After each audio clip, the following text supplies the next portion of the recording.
Good morning, everyone. My name is Mighty Stream, and today is October the 28th. It's about 5:30 in the morning. I'm brought to you by Hope Through Navigation, and this is our Hood Recovery Services. I really hope that you're having a beautiful morning. Thank you for starting it out with me. If you need to reach me, feel free to do so at recoveryofhope21@gmail.com. Now let's go ahead and get into the spiritual principle a day in a meditation. I am going to read all of this for you. Let's go for it, okay? October 28th, spiritual principle a day. Freedom wherever we are. The ability to grow spiritually enables us to find freedom even within the walls of a cell. Our greatest freedom is not outside ourselves, but within. Guiding Principles, Tradition 5, Opening Essay. Baby, this is going to be good. This is going to be good. All right. Whew, freedom is a hot topic for the month of October, guys. It is a hot topic. Oh, man. Okay, freedom. Many addicts first hear our message of hope while incarcerated, often thanks to the hard work of our H&I trusted servants. One member shared, "When I got out, I heard someone share about a self-made prison, and I was mad at first. They didn't know what it was like to be on the inside. But the more I came to meetings and heard addicts share about the disease, I realized that we had more in common than I thought. Just being out didn't mean I was free yet." Freedom comes in many forms: the ability to come and go freely as we wish, a right denied when or if we are incarcerated is just one of those forms. True statement. We can experience mental, emotional, or spiritual freedom wherever we go or wherever we stay. One member wrote, "I thought freedom meant doing whatever I wanted whenever I wanted, as long as I stayed clean. But I felt trapped by my impulses. I found it impossible to say no to myself, even when my behavior had consequences. When I told my sponsor I wanted to stop blank, but didn't know how, they told me to sit with the impulse and see if I could learn something from it. I sat with it and didn't react on it. And I learned that I could survive the feeling. The feeling passed, and I felt light. I felt free." I'm right here if you're following with me. The most obvious freedom we gain in recovery is physical. We can gain freedom from our compulsive use of drugs. That physical freedom, that changed behavior, has a corresponding inner component: the peace of mind that comes with no longer being trapped in obsession and self-centeredness. We are free to think of something other than where our next fix is coming from. We are free to feel something other than despair. We are free. Wherever I am, whatever is going on around me, I will seek inner freedom by letting thoughts and feelings come and go without disturbing my peace, without throwing me off balance. Beautiful meditation.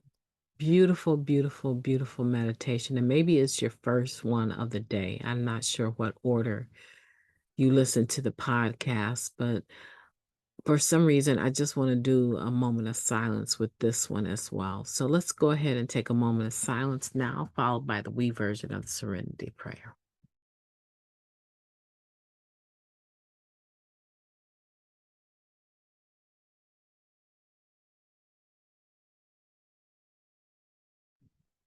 God, grant us the serenity to accept the things we cannot change, the courage to change the things that we can, and the wisdom to know the difference. just for today. Please and thank you. Wow. This meditation is really a continuance of the just for today. This spiritual principle of freedom, wherever we are, right, is important because a lot of times we're locked in a self-made prison and we don't understand or appreciate just how powerful having the key to release ourselves is. We forget that we even have the key in our pocket.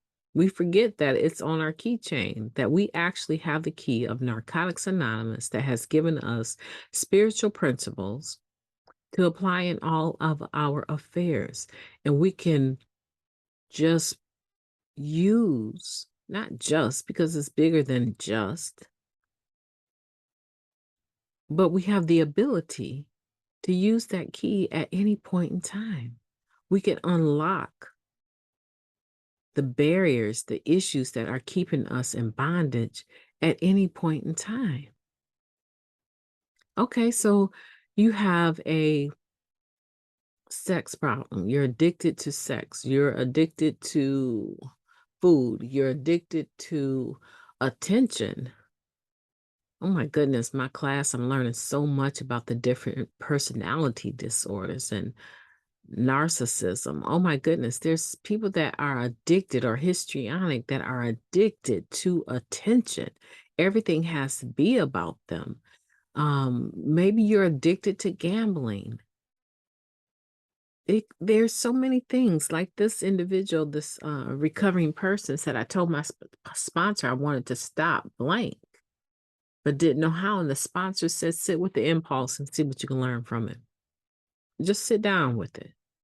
The sponsor is wise because the sponsor is saying, okay, just sit in that. Instead of responding, just sit in it. Next time it comes up, maybe you'll respond in 30 minutes, but when it comes up, instead of doing what you normally do, just sit with that. Analyze it. Let it talk to you and actually hear what it says to you. The sponsor is recommending meditation. So I want you to do the same thing. The next time you have an impulse, maybe you're going to the kitchen and you're eating every 2 hours. Okay. You're always grabbing something to eat and you're not even hungry. Maybe, I don't know, maybe it could be anything. So just choose what it is, what you know personally that you're struggling with. So I don't have to spend time trying to give you ideals. You know what it is. So why don't you sit with it? Let's take this recommendation of this spiritual advisor. We'll call them our spiritual advisor. The next time it comes up, we're going to sit with it and see what the impulse has to say. See what we can learn from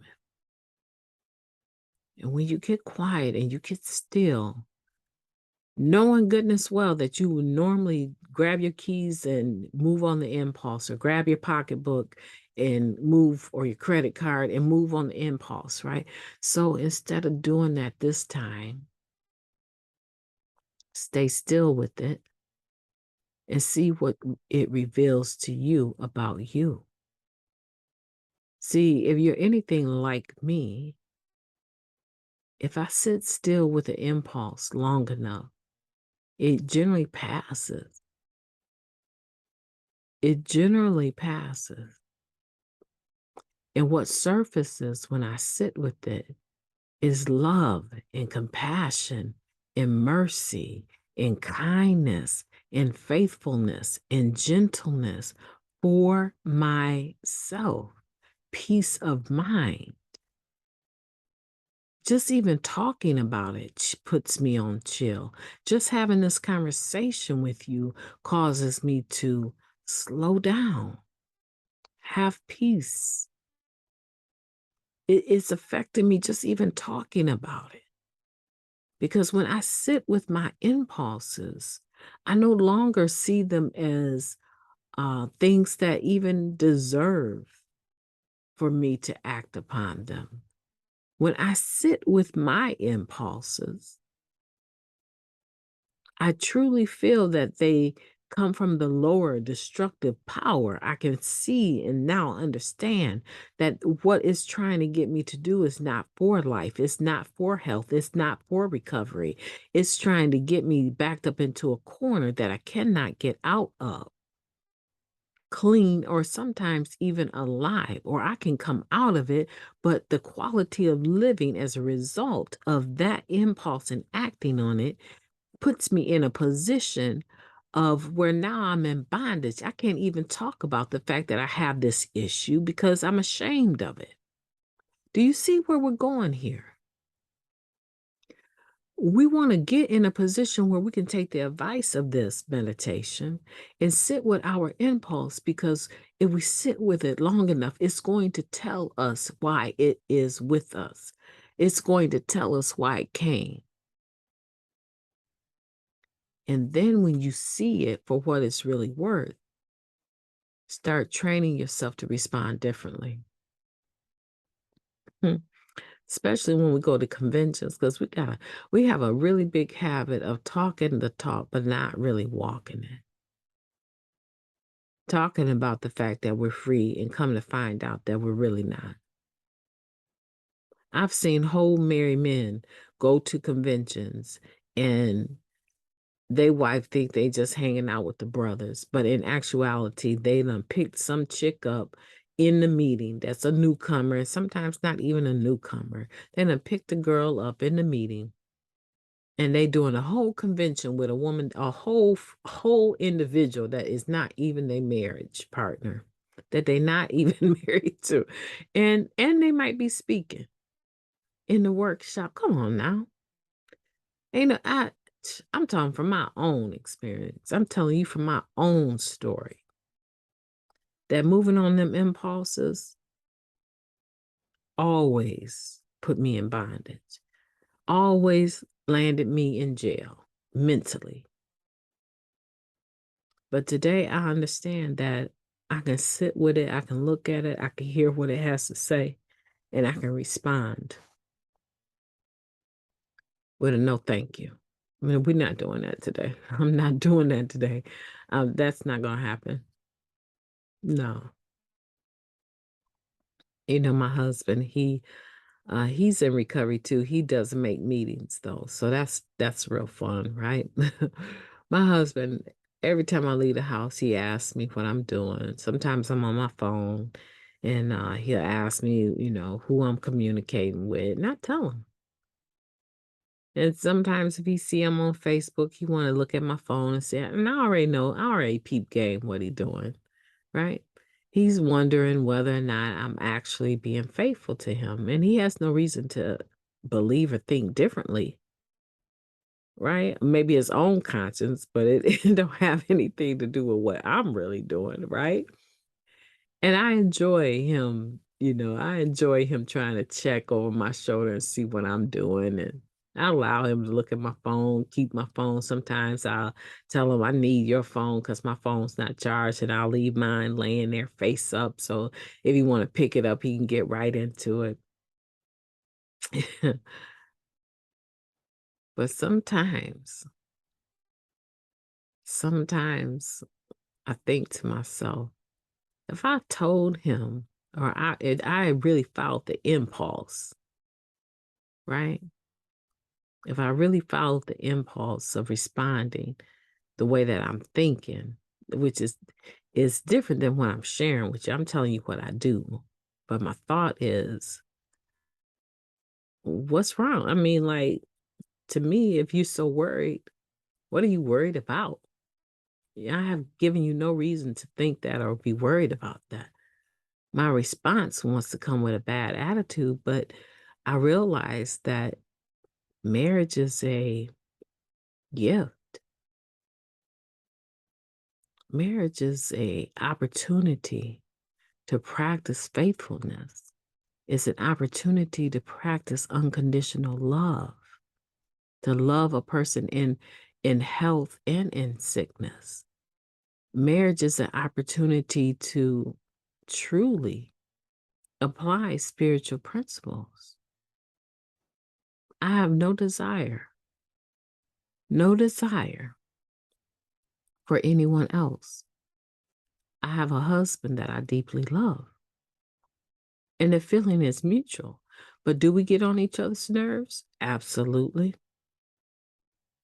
My most dark impulse is my sarcasm, is my tongue, and it can cut like a knife.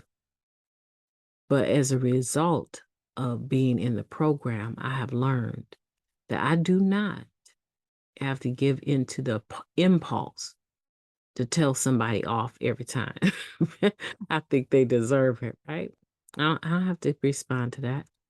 When he says something that has no basis, I don't have to. There's times when I do now, but I don't have to respond to that, because when I do give him a what's for, I always have to turn back and do the 10th step, because I always end up feeling like now I have a weight.